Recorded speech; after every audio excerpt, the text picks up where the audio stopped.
অনেক দিন পর আবার ভিডিওতে নিজের ভয়েস ওভার দিলাম। প্রথমত সকলকে অনেক অনেক থ্যাংক ইউ আমাকে ভালোবাসা দেওয়ার জন্যে।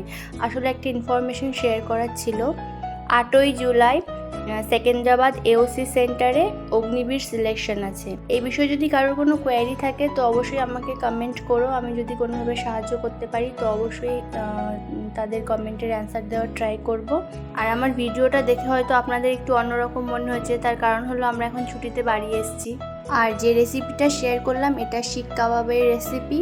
যদি রেসিপিটা ভালো লাগে অবশ্যই বাড়িতে একবার ট্রাই করবে। খুবই সহজে আমি এই রেসিপিটি আপনাদের সামনে তুলে ধরার চেষ্টা করলাম, যাতে সামান্য কিছু উপকরণ দিয়ে ঘরেই কীভাবে শিক কাবাব বানানো যায় সেটাই আমি দেখানোর চেষ্টা করলাম। ভালো লাগলে রেসিপিটা অবশ্যই বাড়িতে একবার ট্রাই করবেন। আর আমার ভিডিও ভালো লাগছে কি না কমেন্টে অবশ্যই জানাবেন।